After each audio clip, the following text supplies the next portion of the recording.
their families and their loved ones. The title of the lecture is, as you might all see, Future Development of Relationship between Bulgaria and Turkey. In order to maybe better understand the future developments or the prospects of a better future, I will ask for your patience about my dwelling through some main lines of the Turkish foreign policy, especially with a view to the Balkans, and some various dimensions of our cordial relations with Bulgaria. Distinguished guests, we live in an era of interdependence in all spheres of our lives. Economy comes first, of course, but security, social issues, ecology closely follow. The fast pace of globalization of the last 2 decades has transformed our world into such an integrated place that now we cannot assess our national interests in isolation from the collective interest of international community. Take the current economic crisis, for instance. It started out as a financial meltdown, but it quickly spread to the real economy and turned into a crisis that no country in the world could remain immune to. Yet, on the global political scenery, there continue to be too many countries and regions around the world that are subject to political instability, threatening global security and stability. On the security front, we increasingly come to realize that it's not only asymmetric and non-conventional risks that define the current international security landscape. Conflicts in conventional sense do still happen, particularly in regions where tensions were frozen in the past and they tend to spread to and involve, if not contain immediately, actors from outside the region. The vast majority of the international problems affecting world peace and security are taking place in Turkey's, in other words, Bulgaria's vicinity.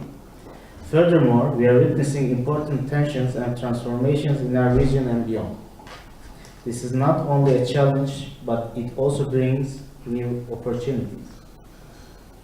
As a country that is situated at the confluence of strategic basins and cultures, Turkey aims to inspire confidence in its region by way of mobilizing its political, economic, and human resources.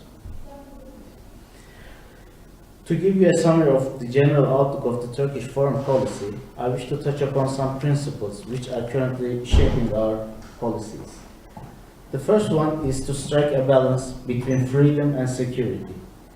If security is good for one nation, for one country, for an individual, it is so for others as well. We should not maintain security to the detriment of freedoms and vice versa. Thus, we need to find an appropriate balance between them.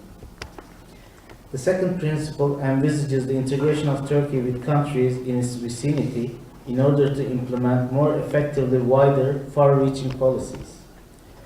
Our goal is to achieve maximum cooperation with all of our neighbors. Despite the recent developments in the Middle East, we still keep the vision of improving our relations with our neighbors. The high volatility and instability of our region does not change our commitment.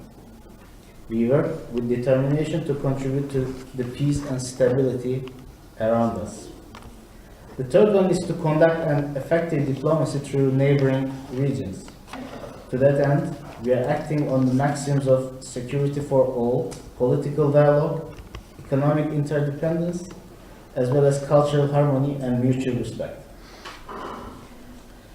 In recent years, my country has become an active member of the international community. We have enhanced our partnerships with the emerging powers of Africa, Asia Pacific, and Latin America. Turkey is present economically and politically in all parts of the world. Thereby, it has to deal with a wide range of issues. The fourth principle is the complementarity with global actors. I can cite here the European Union, the United States, and the Russian Federation among them. The fifth principle is the effective use of international fora and new initiatives in order to galvanize action towards tackling common challenges. Our growing contributions to international organizations such as the United Nations, NATO, Council of Europe, OSCE, and the newly established relations with many other organizations like African Union, Shanghai Cooperation Organization, Association of Southeast Asian Nations, have to be evaluated from this perspective. In a sense, our approach aims to end disputes and increase stability in the region by innovative mechanisms and channels to resolve conflicts, by encouraging positive changes and by building cross-cultural bridges of dialogue and understanding. To sum up, maybe I may indicate that our foreign policy has three main characteristics. It's vision-oriented, not crisis-oriented. It's proactive rather than reactive, and it's integrated and systematic beyond a single axis. So where do the Balkans sit within this outlook of Turkish foreign policy? The Balkans is a priority for Turkey. It's not only so from the political, economic, or geographical perspective, but also due to its historical, cultural, and human ties with the region. The Balkans, being the geographical connection of Turkey with the rest of Europe, bears great importance with the special place it had in the historical process that shaped the Turkish identity and the future potential it carries within the context of regional integration and the EU accession objective which we share with all countries of the region. So our policy on the Balkans is based on four main pillars. The first one is improving the security environment in which we all live. We want security and safety for all our regional countries and for all ethnic and religious groups without making any discrimination. This is conceptualized by the terms of regional ownership and inclusiveness. Our starting premise is that this region belongs to the local peoples who have lived there for centuries and will continue to live in this region. All ethnic, sectarian, and linguistic groups are an integral part of the region and will remain so in the years ahead. The nations of the Balkan region are not only neighbors living side by side, but they also form one family with dense societal and cultural ties that bind them. Regional ownership and inclusiveness does not mean that there will never be again any disagreements, but a family approach essentially requires that the countries of the region should manage crises with the spirit of a family. What we need to develop are more regional initiatives to strengthen cooperation and develop ways and means to resolve problems.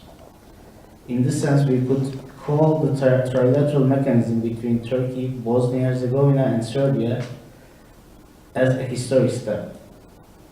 Nobody could even have imagined in the 1990s, for example, that Turkey and Serbia would be working together now. The initiation of such bilateral, trilateral, or other multilateral processes would pave the way for wider regional initiatives which could be the leading focus of the Southeast Europe Cooperation Process Forum. Secondly, we have to resort to political dialogue and diplomacy rather than the use of force in conflict resolution. As an important tool, we encourage high-level visits and exchange of views. The 20th century was a century of division. Policymakers should have the determination to turn the 21st century into a century of reintegration in the Balkan region. Instead of micro-level division, we need to bolster macro-level integration. On this point, having political dialogue is of crucial importance. There should be bilateral and multilateral high-level political dialogue mechanisms that meet on a regular basis.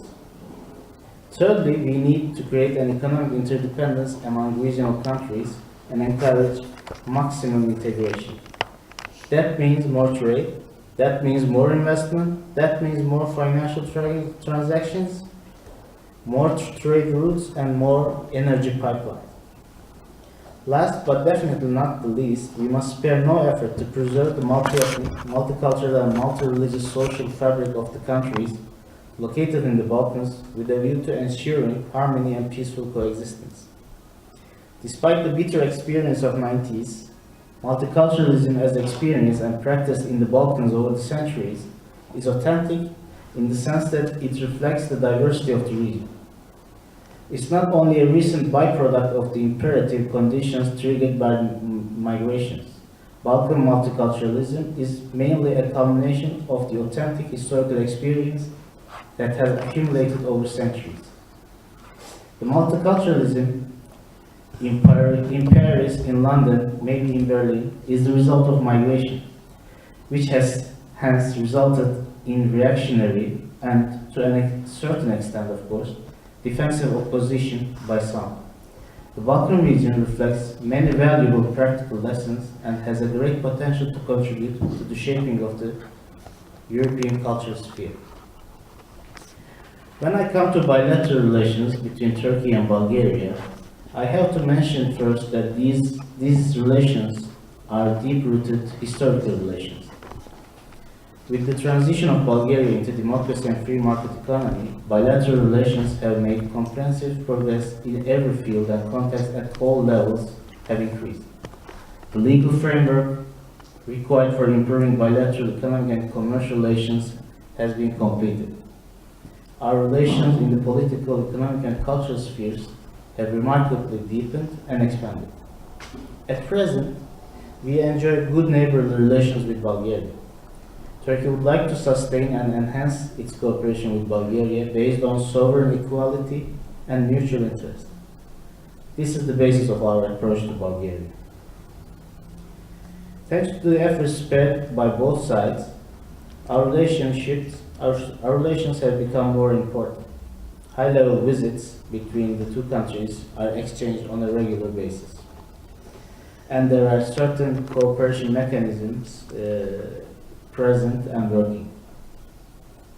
Along with strong bilateral relations, these two countries intensively cooperate in the regional and international fora, including the Black Sea Economic Cooperation, Southeast Europe Cooperation Process, NATO, and the United Nations. Turkey and Bulgaria share a common vision to strengthen cooperation among the countries of the region through such significant regional platforms in order to enhance peace, stability, and prosperity. In the framework of this common vision, Turkey supports the full integration of the countries of the region to the Euro-Atlantic structures. With this understanding, Turkey supported the membership of Bulgaria to NATO, in fact, to the point that she probably was the only country to adopt a parliamentary resolution in her National Assembly in this respect. We believe that the prospective membership of Turkey in the European Union will further diversify and deepen the Turkish-Bulgarian relations in all fields. In this regard, we value the principled support of Bulgaria for the membership process of Turkey to the European Union. Multidimensional character of the bilateral relationship provides us with plenty of avenues for cooperation to further mutual interest. From the perspective of regional cooperation in the sphere of trade and investment, the relations between Turkey and Bulgaria have flourished immensely during the past couple of years. By 2007, Turkey absorbed nearly 12% of Bulgarian exports alone. In 2012, Turkey was among the first 5 trading partners of Bulgaria. The bilateral trade volume between the two countries maintained a steady course between 2011 and 12, both figures amounting to $2.8 billion. Turkey is the second export market for Bulgarian products after Germany. The main items that we export to Bulgaria are iron and steel, motor vehicles, electric and non-electric machinery and equipment, iron and steel goods, plastics and plastic goods. The main products of great importance in Turkey's imports from Bulgaria are iron and steel, copper goods, mineral fuels and mineral oils. The Turkish investments here in this country, including the capital flow via the third parties, amounted to some 1.5 billion euros. Besides the 2 Turkish-owned banks, there are 1,500 active Turkish companies in Bulgaria. Turkish investments spread all over Bulgaria and made important contribution to the Bulgarian economy in terms of creating value added and employment. They cover various fields including glass, banking, hotel business and tourism, textile, chemical, auto electric parts, paper, aluminum, beer chipboard production, sugar, interconnection systems, and ready-to-wear. There are plenty of good examples for Turkish investments in Bulgaria. But since we are in the northern part of the Bulgaria, let me mention some very related to your daily lives.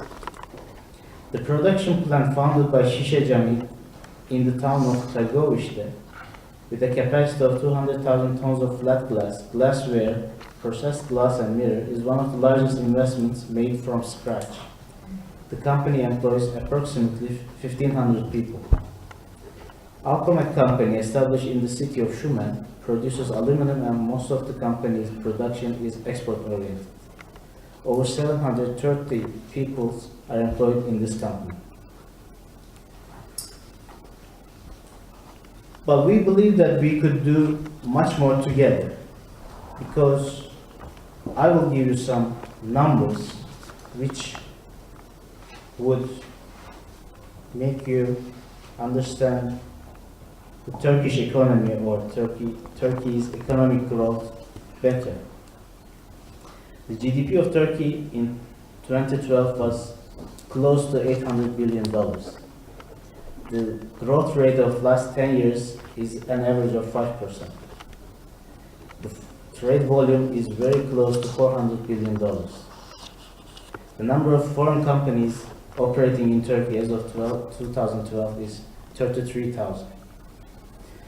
So, as you see, I mean, the Bulgaria stands in a very good position vis-à-vis the bilateral trade, but we believe that there are many more things to do on a bilateral basis, because Turkey provides, as a successful economy, very good ground for Bulgarian further trade interactions and investments in this country. We have a population of 76 million, largest youth population compared with within the European Union. Half the population is under the age of 30. We have a qualified and competitive labor force of over 27 million.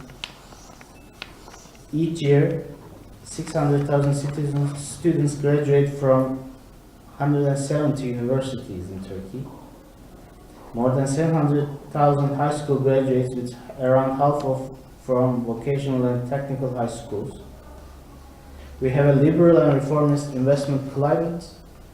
We have a new and highly developed technological infrastructure in transportation, telecommunications, and energy.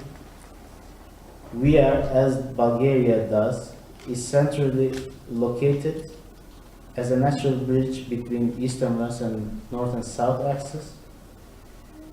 Turkey is also an energy corridor and terminal of Europe within the area of energy reserves. We have low taxes and incentives for businesses. We have a customs union with the European Union since 1996. And we have a large domestic market for anybody, any third country who is willing to come and invest in Turkey. So these are the numbers that I found quite impressive and would like to share with you. And at the end of my presentation, since my time is almost up, I would like to say a few words about the Bulgarian citizens of Turkish origin. Their existence here in this country constitutes an important dimension of bilateral relations. We believe that they contribute to the cultural diversity and economic welfare of the Bulgarian society. They serve as a bridge between the two countries. We would like to see them as equal citizens of Bulgaria, enjoying fully their democratic rights. We believe that Bulgaria has the potential to present a model of cultural coexistence, which may set an example for other countries in the region in dealing with the issues of multiculturalism. This concludes my presentation, and in the question and answer section, I would be more than happy to develop on some future perspectives or some future work to do together with Bulgaria and other European partners. Thank you very much.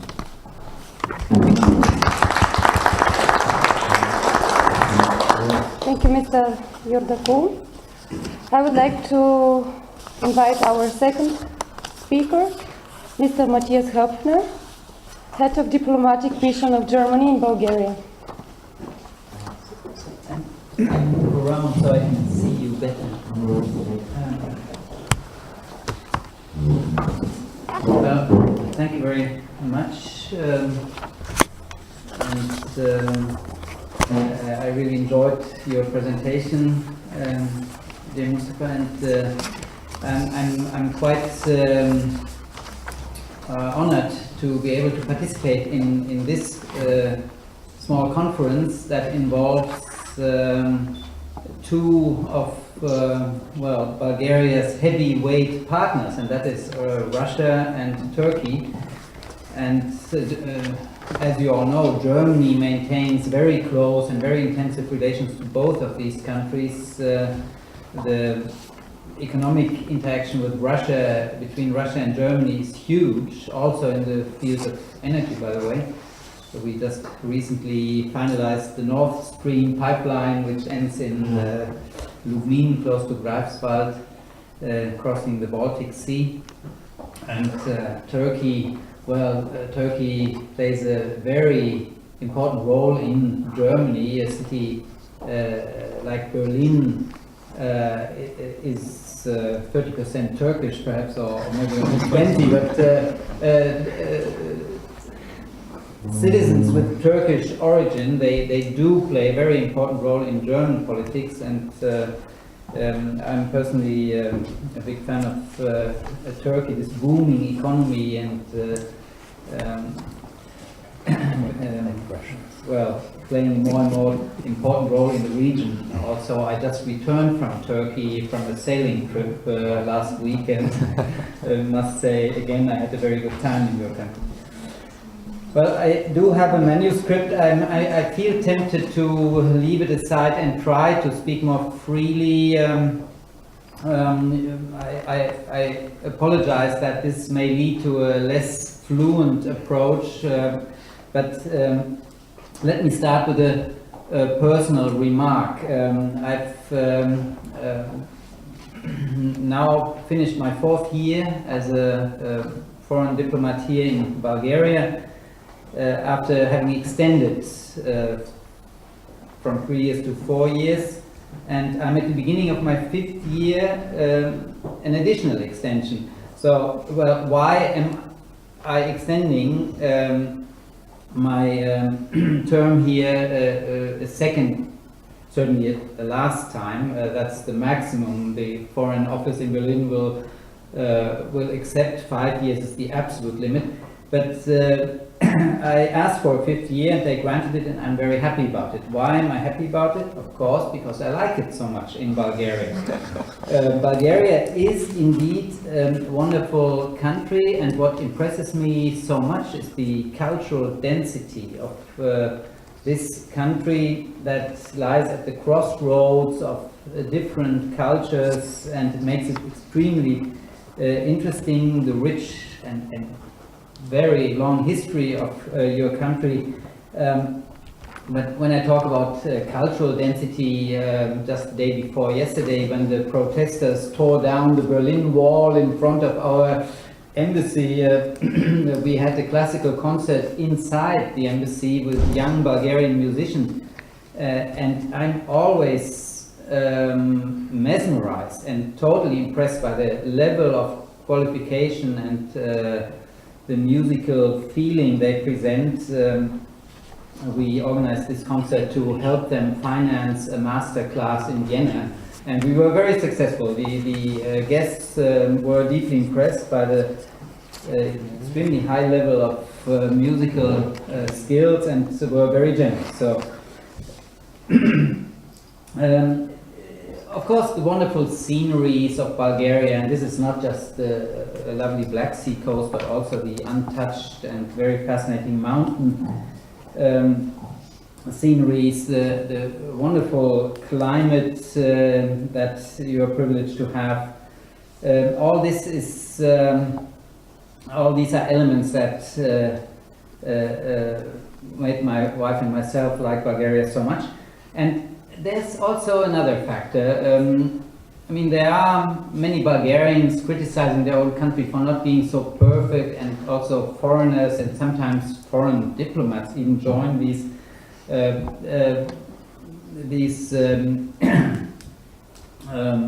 groups. They criticize Bulgaria for being imperfect in this or that way.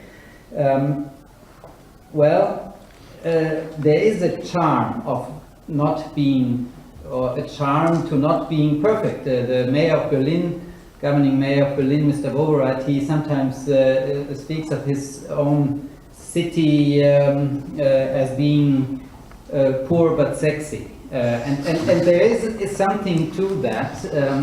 Berlin is economically in some ways weak, but at the same time it attracts so many tourists, and not only young people, but definitely many young people. And a city like Sofia is a bit like that. I mean, you can't directly compare it, but there is a similarity.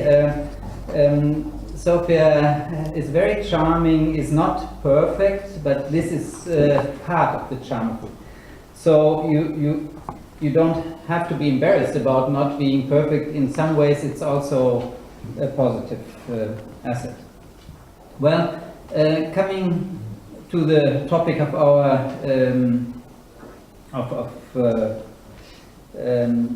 the presentation I was asked to give here, German-Bulgarian friendship. Let me start by saying that this friendship is indeed very, very deeply rooted.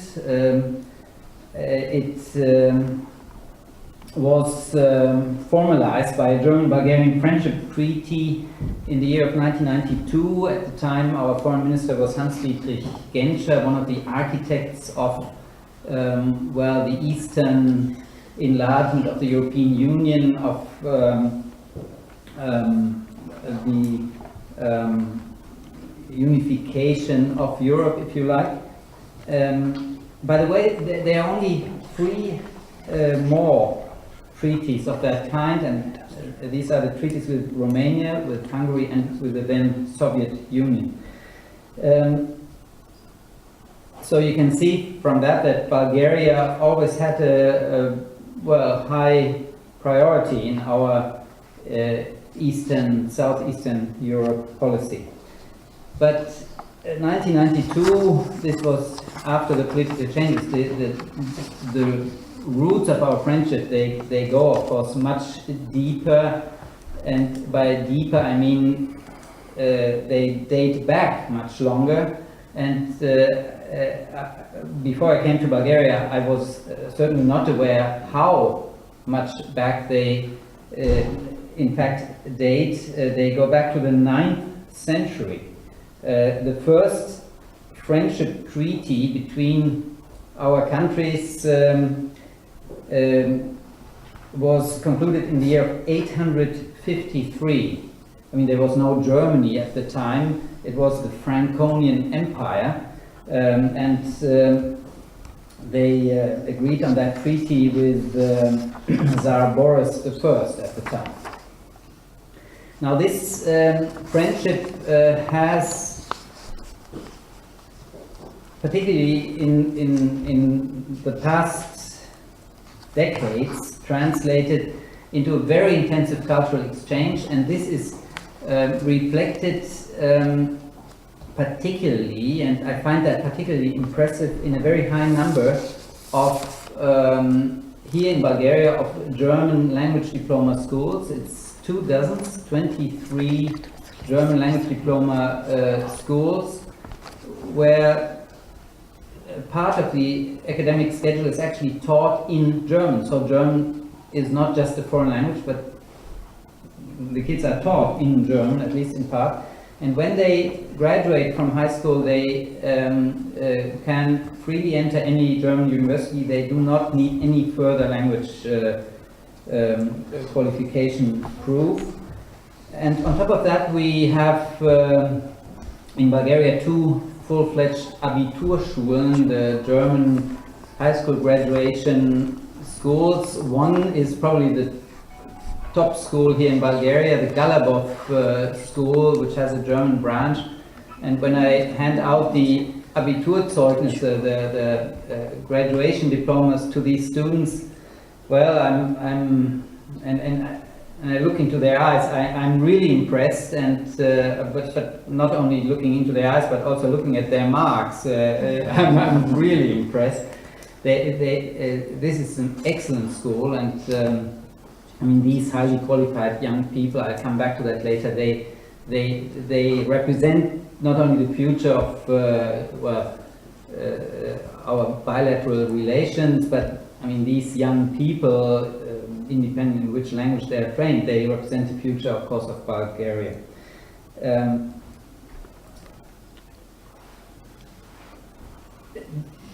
The fact that so many young Bulgarians go to such schools leads to the fact that young Bulgarians form, well, at least until recently, they were the second largest group of foreign students at German universities after the Chinese, and compare the size of both countries.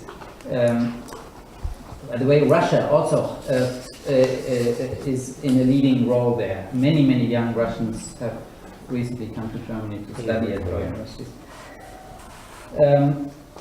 And then later, well, some of these graduates from German universities, they go elsewhere or stay in Germany, but many also come back to Bulgaria and contribute to the developments here. And here they are, of course, very interesting for German investors. German investors appreciate it very much when they have highly qualified young people who speak German fluently, but at the same time they are deeply rooted here in Bulgaria, and this is well, comparative advantage, of course.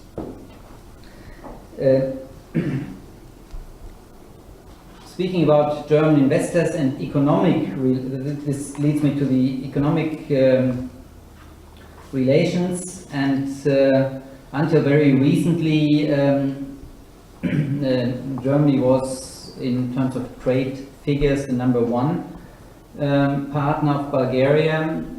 We were last year overtaken by Russia, which is I think due to the very high energy trade between your countries. But also in investments, Germany plays fairly big role. The numbers have gone down. This is due to the crisis and some other factors. I'll briefly touch on that later. But what is important is that German investors, I think, at least in many cases, they play a very positive role in terms of corporate social responsibility. We have a number of German companies who are very engaged in vocational training. They're training young people, and also the bilateral Chamber of Commerce has discovered this topic of vocational training as a high priority to bring forward the possibilities for German investors. And I must say also, we as an embassy have started to put a strong focus on that, and I'm in a close dialogue with the Bulgarian ministries and talk to Mr. Oresharski about this just very recently. And when we talk about this topic, we try to promote the concept of so-called dual vocational training, where the young trainees, where focus is put on practical training in the respective company, and the vocational training schools only play a secondary role. There's some legislation underway in Bulgaria to put a stronger focus on this concept. In Germany, it has proved extremely successful, and it is one of the explanations why Germany has such a low rate of youth unemployment. Here in Bulgaria, it's way too high, and something needs to be done. And I hear it from German investors, they need qualified workers, but I also hear it from Bulgarian companies that there's a lack of qualified workforce. There's no lack of engineers and university graduates, but of qualified technicians and trades people. So German business is very active here in Bulgaria. We are also close to the 1,500 companies active here. It's a similar number, a little below that. We have a very active bilateral chamber which has 460 members, the biggest bilateral chamber of commerce in Bulgaria. They have made a survey a while ago among their members, and what came out was indicative for some of the problems Bulgaria still continues to have in the area of well, justice and home affairs, which is the topic of the CVM, the Cooperation and Verification Mechanism of the European Union. But also foreign investors, they observe that with a well, very attentive view, and for them it is of very high importance to have a solid, a reliable legal environment when it comes to commercial disputes, that they can hope for predictability and reliability of the law enforcement agencies, and of course this only refers to the area of public procurement, where there are still too many complaints about intransparent, in some cases even corrupt practices. Now this is of course nothing specific only for Bulgaria. We see such phenomena in many countries, including Germany, but the measures taken against such phenomena are still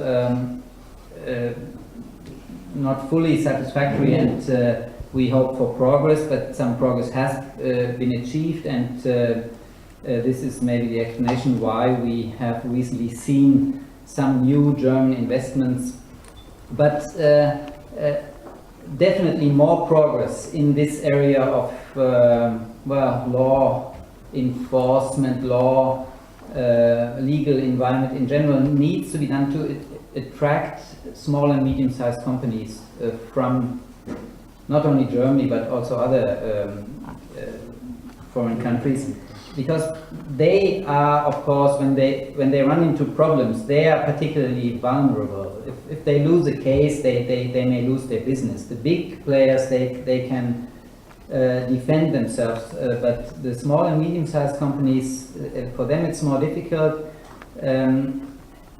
But at the same time, it's so important to accommodate small and medium-sized companies, because Germany is a good example that they are the innovative force of an economy, that they are the ones to push forward a national economy, and that they are creating jobs and so on. Political relations between Germany and Bulgaria, well, I don't need to mention that there is an abundance of bilateral contacts on all levels, including the highest levels. During my term here, Chancellor Merkel was here, the Bulgarian Prime Minister was in Berlin several times, the State President, Mr. Plevnev, who's a very special friend of Germany and speaks German fluently, he was in Berlin recently, and I'm not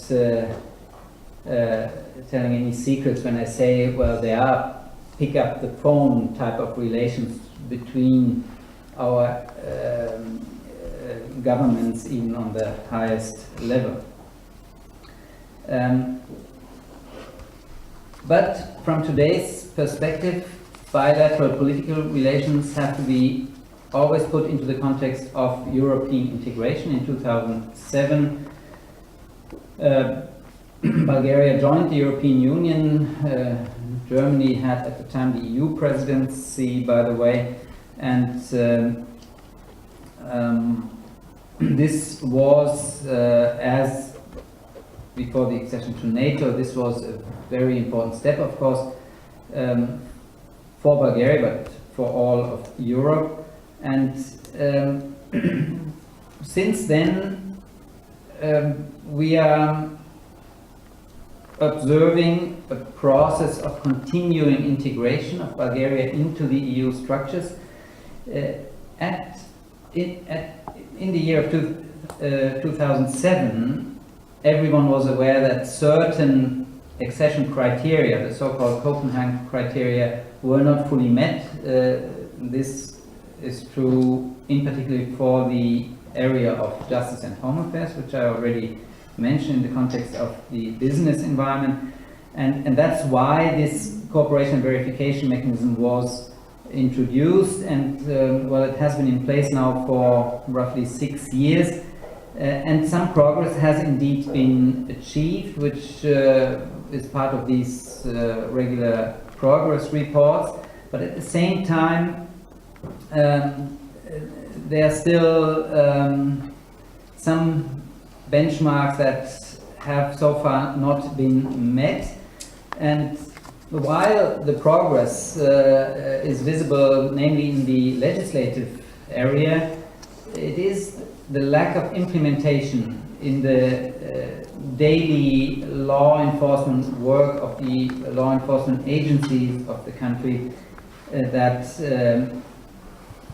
where homework still need to be done, where it's still necessary to catch up. And when I say law enforcement agencies, I of course do not limit this to the courts. This is the police, the National Investigation Office, the prosecutors, the judges, but also other law enforcement institutions like, and very importantly, the Competition Commission.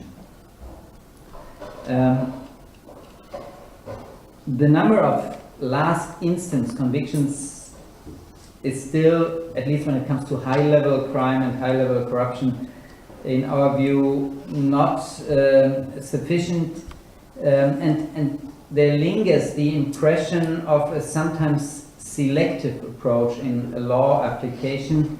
Selective in the sense that there are certain vested interest groups that still today seem to manage to intertwine their interests and their power with the political level, and also reaching into the judicial level, and that is an impression that by some observers is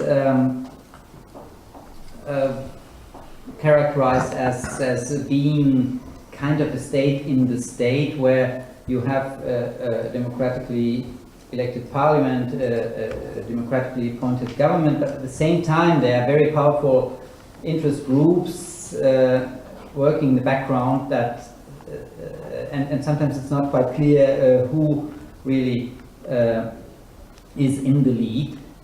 I mean, to be clear, lobbyism is a phenomenon that we have in all our countries. It's very strong in Germany, and entrepreneurs, of course, they form associations, and the associations are in close touch with the political environment, and everyone tries to, well, to promote their interests. This is a normal phenomenon. It becomes critical when this state in the state phenomenon appears on the horizon, where it becomes a little unclear who is really in charge for certain things, and to which degree the political level is actually influenced.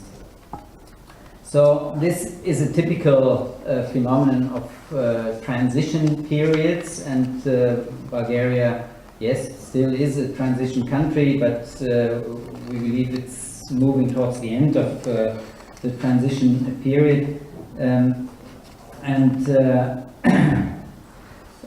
We hope that also the media environment will improve in this context. This is one point that I have personally also picked up with some critical remarks recently, because we feel that the, well, namely ownership concentration of namely the print media, but not only the print media, that this should be improved. and that some phenomena deriving from a relatively high level of concentration should be counted. I remind you of the fact that the Reporters Without Frontiers have downgraded Bulgaria quite recently to a fairly rock bottom number of 87. This is no good news within the European Union, and it needs to be addressed, and everyone more or less agrees that it needs to be addressed. These observations come at a time of crisis within the European Union. This is important to mention. Previously there was more patience, more flexibility, perhaps more hope that things would kind of resolve themselves over the years. Now we are facing a fairly serious crisis within the European Union. We are optimistic that it can be resolved, but it's not over yet. And while it is namely an economic crisis, a crisis of indebtedness, one of the lessons learned from the crisis is that it is also, and maybe primarily even, a governance crisis. And therefore the levels of tolerance vis-à-vis weaknesses when it comes to the basic values of the European Union has gone down. Politicians everywhere in the European Union, but certainly in Berlin, they become, well, more and more insistent on the fact that the European Union is not just an economic union, obviously, but a union of certain basic values, and these values need to be adhered to, they need to be lived up to if the European Union shall succeed in the long run. And this is, I mean, because we do see some deficiencies here, and this is not limited to Bulgaria, and it includes some of the founding members of the European Union.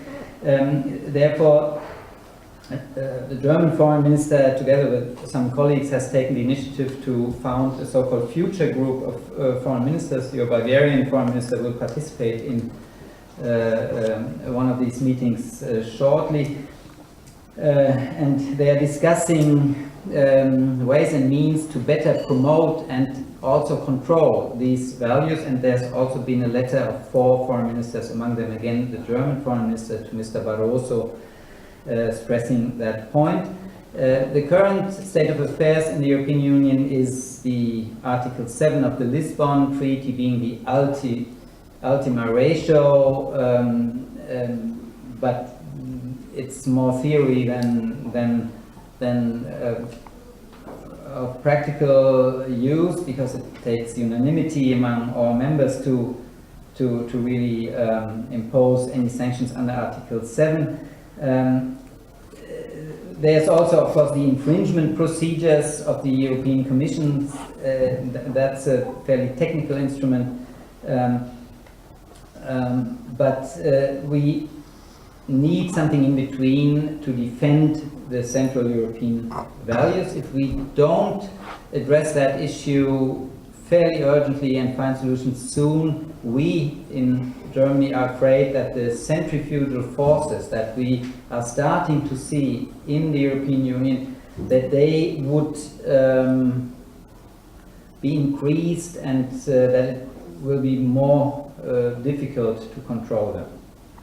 And in this general political framework, of course, the topic of Schengen then became more difficult, although Germany had contributed a lot to make sure that Bulgaria is meeting the technical requirements. We had sent experts and also contributed some of the necessary funding, and indeed your Bulgarian border police is state of the art. They are equipped perfectly and are doing an excellent job in our view. But there is this general political context that has slowed down the full Schengen membership. It will come. Well, talking about the European integration, European orientation, I mean, energy is an important topic, and Russia plays a very, very important role, not only here in Bulgaria, but also in Germany. Welcome. Yes, yeah, no, the only thing I want to say is that energy security, seen from a European point of view, from today's point of view, includes the necessity of diversification of energy sources. It includes the necessity to improve energy efficiency. So saving energy and having more energy friendly approaches in all aspects. And this of course includes one way or the other also the future of renewable energies. Here in Bulgaria the discussion, well, very often the catchword is Beline. You know, Germany is fading out nuclear power. This is a national decision and other countries can take different decisions. The only thing we are trying to point out is that any such decision should be made in a very sober, economically minded view. It's a cost calculation, cost-benefit calculation. And when it comes to the cost of a nuclear power plant, you must, of course, not forget the costs of the nuclear waste disposal and also the costs of the decommissioning of a nuclear power plant. You can, at the end of the Nord Stream pipeline in Lubmin, there's a very impressive example of decommissioning of nuclear power plants. They're dismantling these, I think, 6 or 7 reactors piece by piece, and it's really done state in the art. But when you visit it and take a look at it, it becomes quite clear that this is a very expensive venture. So all this needs to be added up, and then you have to put a line under it and see if it's economically viable. This is our recommendation.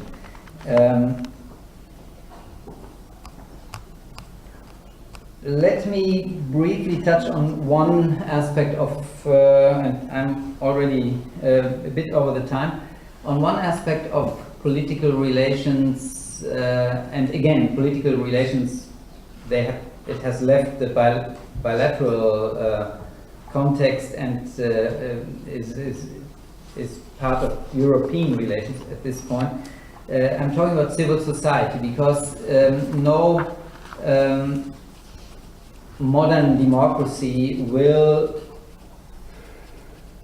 be successful without an active and engaged civil society. Civil society has been relatively weak in Bulgaria for historic reasons that are quite understandable.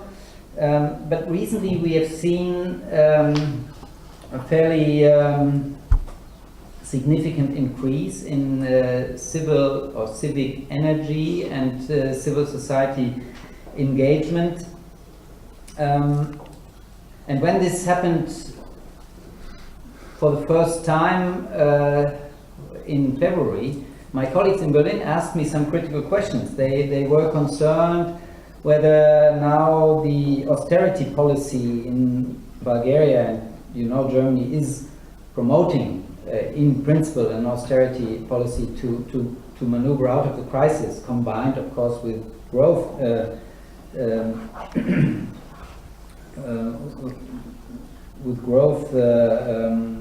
creating policies. But they were a bit concerned that now, as it is the case in other EU countries, the acceptance for the austerity policy would perhaps go down, and also there was a concern that there might be a new thrust for the extreme right and the extreme left in the country. Well, I convinced my colleagues in Berlin that Bulgarians in principle have a general inclination towards budget discipline. They don't spend more than they can afford in general.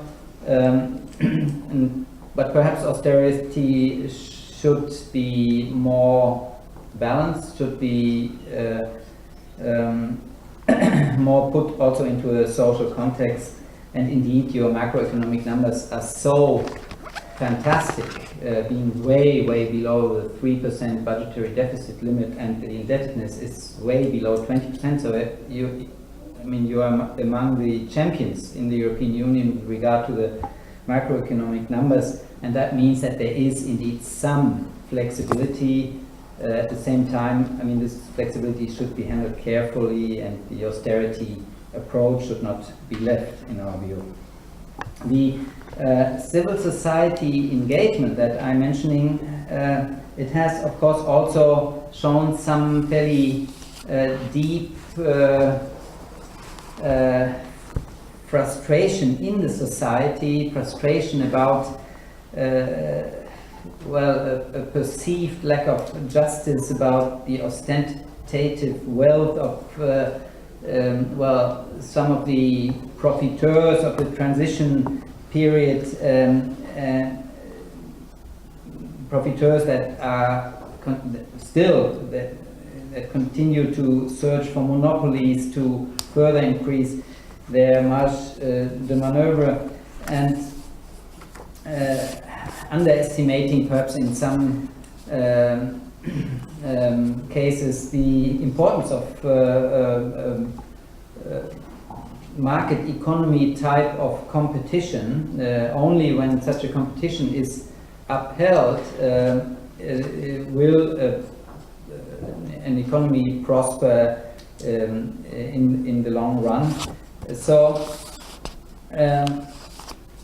sometimes looking at this civil society revival, which in essence, in our view, is something very positive, because, as I said initially, without it, a modern democracy will not really be able to function. It's part of the modern democracy to have civil society monitoring, and independent media are an integral part of that as well. But I sometimes also would hope that the forces on the other side, who are defending their benefits that were generated in the transition phase, that they would enter into a kind of pact for Bulgaria. We have seen that in Germany, that entrepreneurs, they joined, although their interests were quite diverse, they entered into a joint venture, into a pact for their country, and this could certainly help to bring things forward. It would require, however, a change of attitude in some ways, and to, well, maybe put it into a short formula. I think it would involve the voluntary end of what Bulgarians sometimes call slobodia. It's it's a special kind of freedom, but a freedom that goes a bit over the top. I mean, the approach of anything goes, and as long as I'm not stopped, and this, of course, should be slowed down, and it should be voluntarily slowed down, not necessarily by means of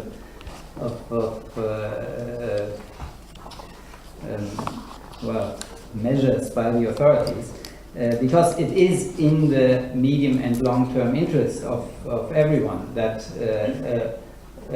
slobodia is turned into market economy style freedom. If civil society fails, if such a pact for Bulgaria fails, then yes, then my optimism would be limited for the short term. We would then face problems economically. We would face problems with regard to the stability of the democratic institutions, including the area of justice and home affairs. We would see problems in terms of demography, too many young people would actually leave the country and not come back. So, but to conclude, why am I personally, after having been here 4 years, optimistic? And this brings me back to what I said at the beginning. It's these young people.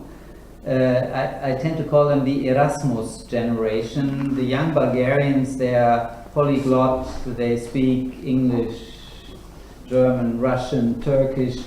They are cosmopolitan. They're independent in their minds. They are engaged. They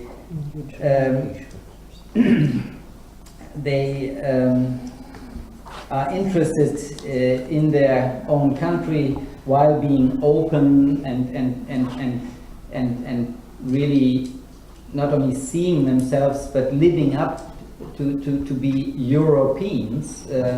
And this is something we observe all over Europe. In Germany, when I talk to my daughters, I mean, it's so natural these days that even high school students go for 3 months to France, to England, to the United States, to here and there. And the Erasmus program has widened the scope. Many go to Turkey, to Istanbul, to Russia, so this is what Europe is about, and it doesn't end at the Schengen borders or the external borders of the European Union. It reaches way into the neighboring regions, and this I think, and the topic was the future of our relations. This is the future of our relations. Thank you very much.